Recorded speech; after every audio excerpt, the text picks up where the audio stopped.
Hello, everyone. I hope that you're doing well. I'm going to be talking about one of the indicators that we talk about in this class, which is GDP.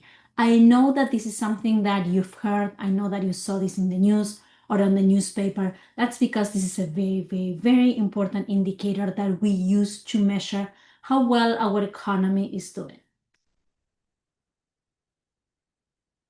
So we have three macroeconomic goals: steady growth, low unemployment, and low inflation. Today, I'm talking about something that is related to one of the goals, which is steady growth. So I'm going to be talking about the Great Depression because I need to explain you what happened that forced us to see, okay, so why do we have to measure how well the economy is doing? What does GDP tells us about the economy and what it does not tell us, because no indicator is ever perfect, and how GDP is computed. So, as I said before, GDP is not perfect. We're going to see what are the things that, we don't get to see. So why do we study the Great Depression? Because it was really, really, really bad. It was the worst economic time ever in US history. And I know that you're probably thinking about the pandemic. Well, believe it or not, this was worst. So it's important to know what happened, because when things like this happen, we happen to learn a lot about economics. We happen to learn about what are the right things for us as individuals to do, as well as for the government. So allow me to give you a little bit of history, tell you what was going on. So uh, before the Great Depression, so we know that the Great Depression happened in 1929. Before the Great Depression, you probably heard about the Roaring Twenties. Things were doing so very well. And I know that you have seen this in movies or on TV. So life changed in America. It really, really did. So the 20s were a time when we women got a lot of rights. Jazz was born. There were huge advances in aviation, in communications. The TV was invented. Cars really became a thing. Radio, movies. Think about this one: indoor plumbing. We don't think about it, but how big it was for anyone to be able to have indoor plumbing at home, be able to have a bathroom at home. Appliances as we know them. So before these, refrigerators were just a case with ice that people were using to keep their stuff cold. So life changed. Life changed with being able to have electricity at home. And now how productive we were changed dramatically. Think that before we had electricity at home, whenever it got dark, that was the end of the day. But now the day got extended. That's why you see in the 20s all those parties with those very, very cute dresses, right? So people could do activities at night. Well, there was a lot going on. It was also the time of prohibition. And as you know, there was a time when it was not legal to buy alcohol in the United States. People did not love that, as you can imagine. Some figures at the time, uh, these were people that were extremely influential, and we still know them, talk about them today. So they really made a mark. In the field of medicine, and I know that we're studying economics, but in the field of medicine, there were so many diseases that could not be treated. I'm talking about only, a little bit over 100 years ago. Uh, Diseases that today are not a big issue. Today we pop in an antibiotic and we go to work like it's nothing, from stuff that people used to pass away from. So the way in which we can deal with our health, so it's very different. And these technological advancements made a huge difference in how well we live, how long we live. So this was a time when we got vaccines that would protect kids from very, very common diseases. Insulin. right? So during the 20s, it was the time when people first had access to insulin, as well as penicillin. Now, I can tell you that my grandmother on my dad's side, she used to have a small picture of Alexander Fleming. My grandma passed away many years ago, but I remember when we used to visit her that she had a picture of that because my grandfather was saved by penicillin. So, um, so it was a big deal. And I think about how often I have taken antibiotics. Like it's not a big deal. Imagine not having those. Vitamins, right? Also, now we supplement our intake and we use vitamins. This all was started to happen in the 20s. Development of X-rays. The first X-rays machines would require that people would stand still for a very, very, very long time while we were all learning at that time. And that caused, so some people had, cancer because of the extended radiation. Now an X-ray is a split of a second.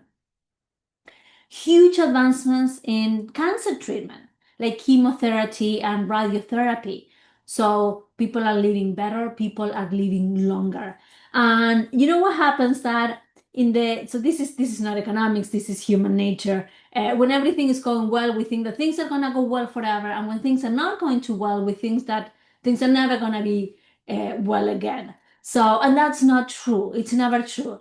And what was happening is that in the 20s, people were over consuming. 1929, we marked the beginning of the Great Depression with a stock market crash, but there were a lot of problems that were going on, and it would be unfair to just think that there is one cause of the Great Depression. There was a lot going on, so people were over consuming. The directions from the government were not great, and the government was also spending. Taxes were not used properly, so there was a it was you know what the Great Depression was the perfect storm. Everything that could go wrong went wrong. Tariffs were, really high. So a lot of stuff happened, as I mentioned before, So we marked the beginning with the stock market crash, but there was something going on why this uh, crash happened. So the government was, responding to all of this, and it wasn't in the best possible way. Now, people panic. So everything was going super well. People were spending, spending, spending. This happened. People really, really panic. Now, we know that a tremendous amount of banks disappear. So I put a very conservative number on this slide. I've read bigger figures. So that was a time when, the bank disappeared, people's savings disappear, and there was no fallback. So right now we have the FDIC. So if something happens to the money that we have in our bank account, the government has guaranteed the money that we have in banks. Why? Well, after all of this, we had to make sure that people would trust banks again. So imagine being at a time when your savings are gone, and there's nothing you can do about that. When you lost a job, there's nothing you can do about that. And also there was no welfare. So if you didn't have a job, you didn't have a job, you didn't have money. We didn't have unemployment benefits like we have today. So think of how difficult it had to be for people going through this. Now, again, we have the comparison of the pandemic, which was awful. Was awful. Do not think for a second that I am underestimating how horrible that was and how much people suffer. But this was over, 10 years, right? So it was really, really bad.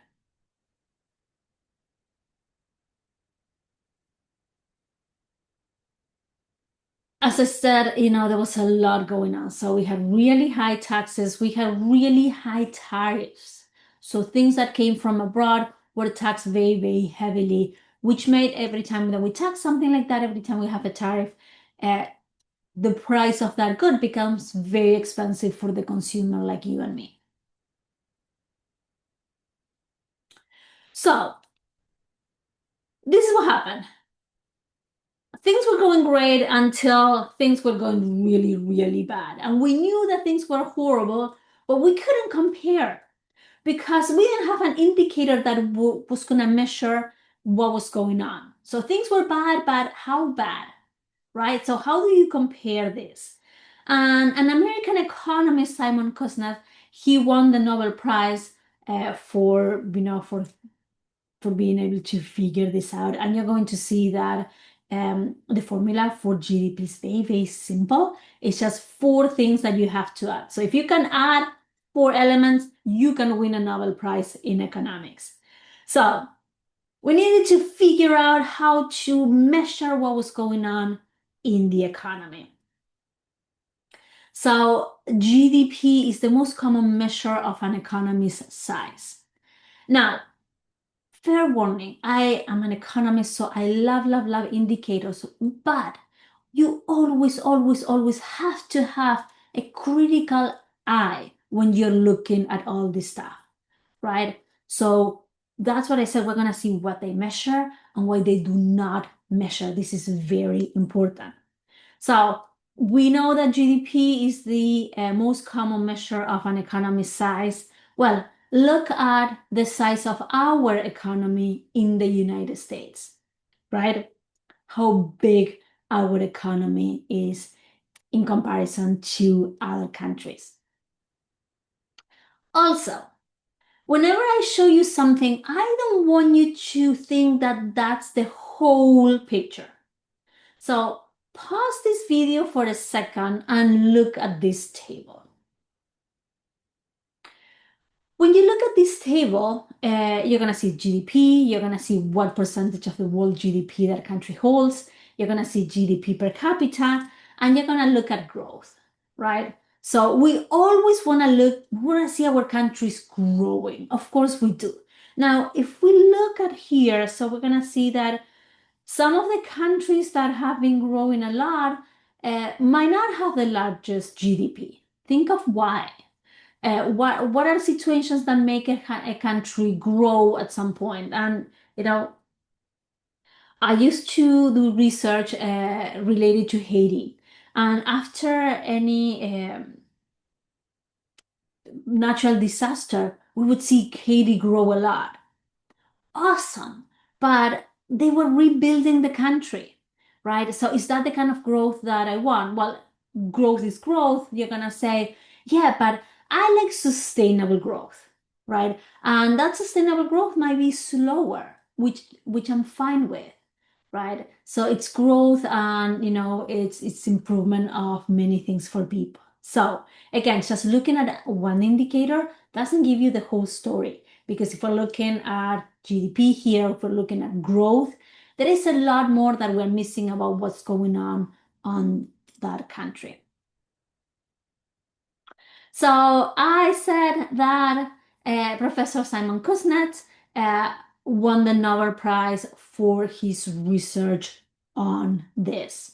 Now, write this down. This slide is very, very important. I want you to keep this information. According to the Bureau of Economic Activity, GDP is supposed to measure the total market value of final goods and services newly produced within a country's borders over a period of time, which is 1 year. Now, every word here has a lot of meaning. I'm going to show you why all of this is important.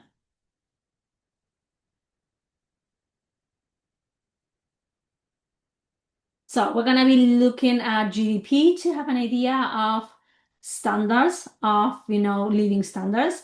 We're going to use it to measure economic growth. We're going to, as an economist, I want to know if the country is growing or is going into a recession, because if something is happening, I want to be able to intervene. So this is the superpower that we economists have. We can intervene the economy before something happens that hurt people.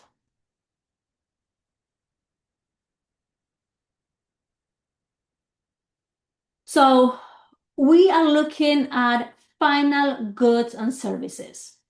What can I show you? So I can show you my phone right here. So I bought this phone last year, and the the price of my phone went into GDP. Now, this phone has a lot of teeny tiny little parts. Well, we're not counting those parts. We're looking at the whole thing. There are two methods of calculating GDP. I'm just going to be focusing on the expender method. Now, I'm going to be looking at 4 areas of the economy that I'm going to be adding. Personal consumption, what you and I spend money on.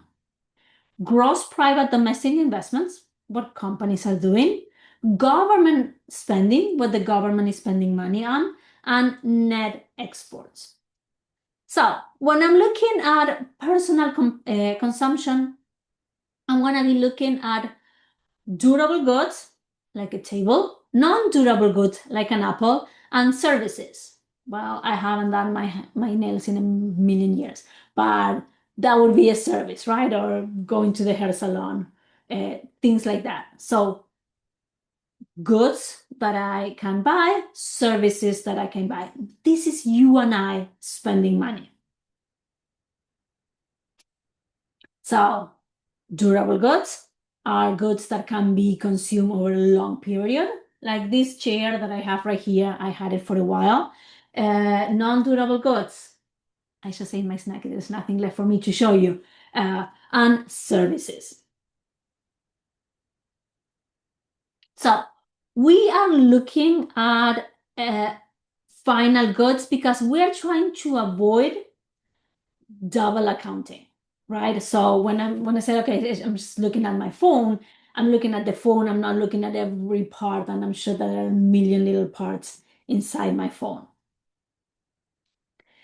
When we're looking at investments, think of what a company is buying, right? Now, when I look at our investments, I'm not thinking of stocks and bonds. So don't get confused with that. So investments is the economic activity of businesses. Government spending is the economic activity of the government. That would include wages at the federal, state, and local level, purchases of goods and services, purchases of structure and equipment. Think of what does the government need in order to operate? Well, those expenses. So it's the expenses of the 3 levels of governments. I'm giving you a clarification. Transfer payments are not included. What would be transfer payment? Retirement accounts from people in the government. And the 4th part of GDP is net exports. So it's exports minus imports. So what we sell minus what we buy into the country.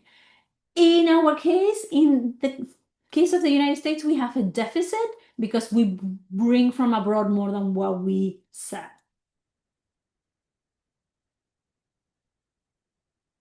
So, as I was saying before, so some countries have a trade deficit, others have a trade surplus. We could have a whole discussion on what's good and what bad. Doesn't matter. But that's what we are looking at.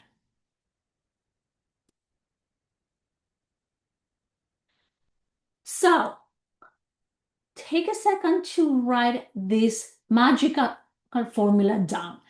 GDP equals consumption plus investment plus government spending plus net exports. So I'm looking at these 4 sectors of the economy in order to calculate GDP. So again, GDP equals consumption plus investments plus government spending plus net exports. And we know that consumption is what you and I are spending money on, which are consumer durables, consumer non-durables, and services. Investment, companies, government purchases, government, and net exports. Exports minus imports. Now, at this, right? The percentages, so this table, I just love it, but it's old, but the percentages have not changed, and that's why I'm showing it to you. So if you look at the consumption portion, that's like 70% of GDP. Hey, what you and I buy is very important for the economy. And look how much is spent on services. We also have the business side of the economy. We have the government side of the economy, which is always around 20%. And we have net exports. In our case, in the case of the United States, we're going to see a negative number there because our imports are bigger than our exports, right? If you're from another country, I invite you to take a look at how this works in your country.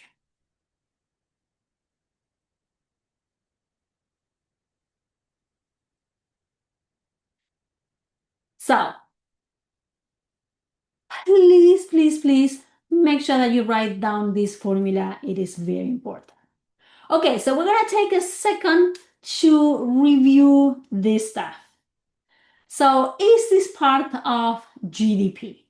Pause the video, write whether this is part of GDP, and start the video again in a second, and I'm going to be sharing the solutions with you.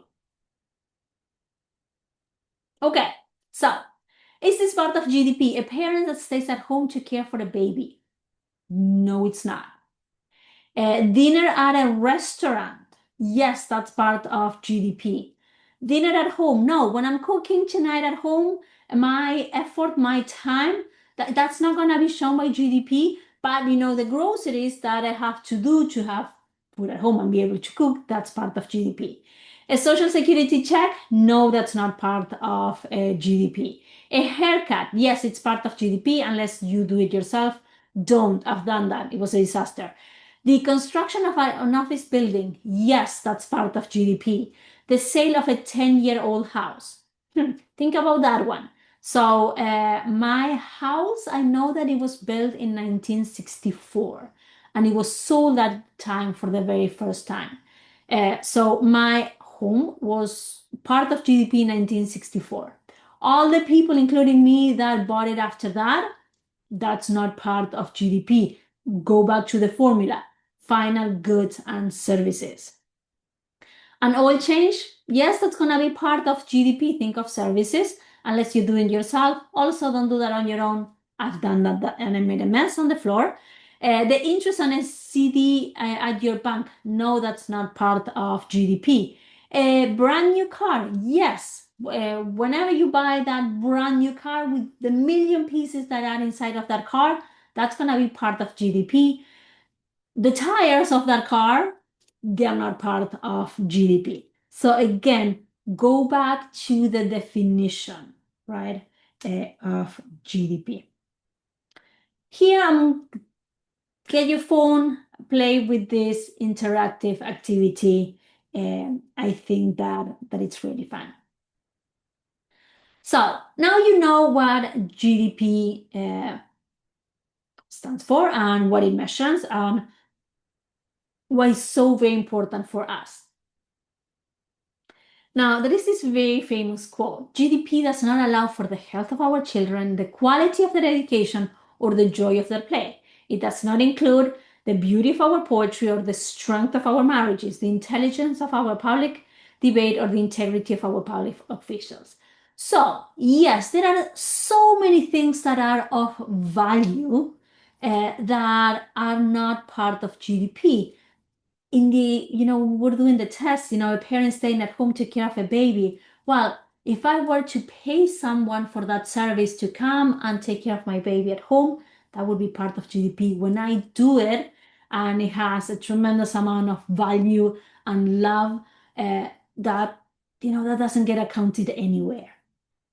So there are a lot of things that are important in society and they are not quantified, they are not counted by GDP. So GDP is just the 4 things that we have in the formula. GDP doesn't account for leisure time. Doesn't account for non-market economic activities. I might be helping a neighbor and that's very important. That's not accounted for. It doesn't account for environmental quality and how we destroy resources sometimes. A high GDP doesn't necessarily correlate with a high quality of life. Poverty and inequality and economic inequality. So GDP is not perfect just by looking at the number. I don't have the entire picture of what is going on. Obviously, there are many, many things that are important in life and they are not accounted by GDP. So I just show you a picture. We know that, if I may see that a country is producing a lot, they're growing a lot, but what's the damage that the environment is seeing? Right? So that's not the whole picture. Informal activities are by nature not accounted by GDP. So, someone walking your dog, right? That activity is not recorded, it's not part of GDP. Babysitting. So think of all the activities that happen in informal economy, and those could be activities that are criminal activities like selling drugs. It's illegal in our country to sell drugs, as well as other activities that are not criminal, that are perfectly fine, but we do not report them. So a million years ago, when I was doing my first master's degree, the topic of my research was the informal economy. There are many, many reasons why we have activities under the table. Many times it's because people don't want to pay taxes. Many times it's because it would take so very long in some countries to be able to start the company. It could be because someone is an undocumented person and they cannot report the activities that they're doing. Right? So there are many examples of GDP, of informal economy. We know that in the United States, give or take, the informal economy is about 10%. So if we could account for everything, then GDP would probably be a little bit higher than it is. And here I'm just giving you examples of legal and illegal activities that happen in the underground economy.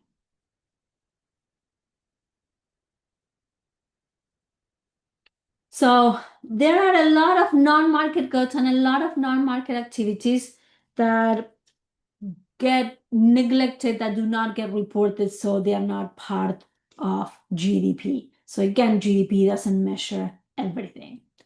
Couple of things that I want to mention before I finish is 3 variants on GDP. So GDP per capita, real GDP versus nominal GDP, and GDP versus GNP. So in the first table that I show you, that we saw GDP per capita. GDP per capita is GDP divided by the population, meaning every single person that lives in the country. It's a great measure.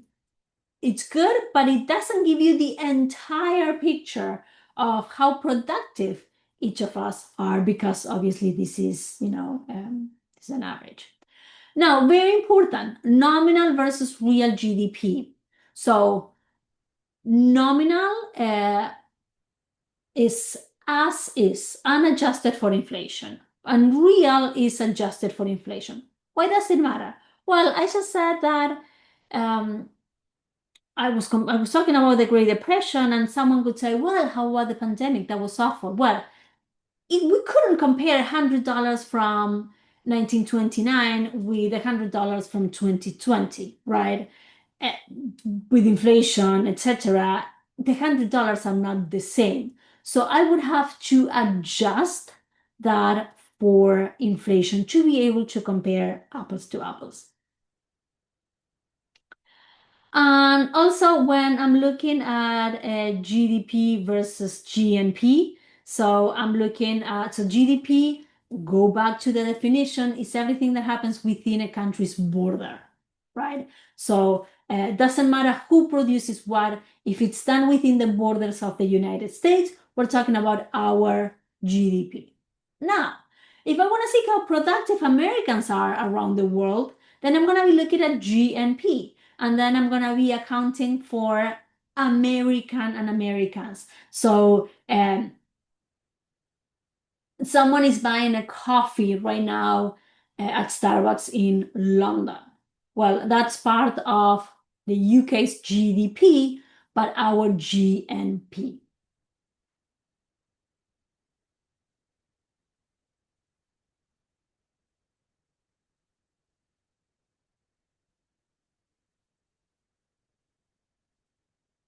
So I wanted to show you briefly why this indicator is so very important. If you have any questions, please make sure that you email me and I can answer any questions that you might have. Thank you very much for your attention. Talk to you soon.